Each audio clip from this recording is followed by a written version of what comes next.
Dear CM Vijay அண்ணா, ஒரு சின்ன request என்னன்னு பார்த்தீங்கன்னா, ரீசெண்டாக நான் எங்கள் ஆஃபீஸ்கிட்டே நிறையா பார்க்குறேன். நம்ம ஒரு பிரேக் டைமில் வெளியே போகிறப்ப பாருங்களேன், மக்கள் நடமாறும் இடத்துல நிறைய பேர் பிச்சை எடுத்துக்கிட்டு இருக்காங்க. ஓகே, ஸோ பிச்சை எடுக்கிறது தப்பு சொல்ல நாங்கள், பட் குழந்தைங்களோட பிச்சை எடுக்கிறாங்க. அப்போ எங்களுக்கு ஒரு டவுட் வந்துச்சு, எனக்கும் என் ஃப்ரெண்டுக்கும் பிரேக்கில், இது குழந்தை யாருதுமான்னு சொன்னால் அப்படியே திணறாங்க. ஸோ எங்களுக்கே அது ஒரு பயமாயிடுச்சு. என்னடா பிச்சை எடுக்கிறதுக்கு குழந்தைங்கள வேறு மிஸ்யூஸ் பண்ணுறாங்களா அப்படின்ட்டு அந்த லேடி அப்படியே பயந்து ஓடிட்டாங்க அப்படின்னு இருந்தது. ஸோ இந்த மாதிரி சொசைட்டியில் நடக்கிறது தான் ஒரு வீடியோவில் போட்டோன்னா ரீச் ஆகுமே அப்படின்னு சொல்கிறதுக்காக தான் நான் போட்டிருக்கேன்.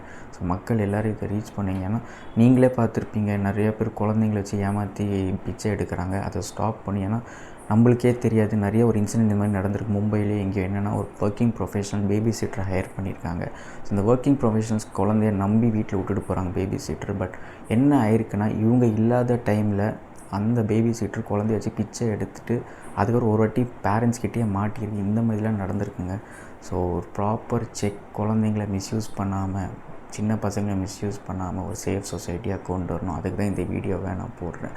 ஸோ ஃப்ரெண்ட்ஸ், உங்களுக்கும் இந்த மாதிரி ஏதாச்சும் என்கவுண்டர் பண்ணியிருந்தீங்கன்னா வேறு என்னென்ன போடணுன்றதை கமெண்ட் செக்ஷனில் போடுங்க. அதை நான் வீடியோவாக போடுறேன்.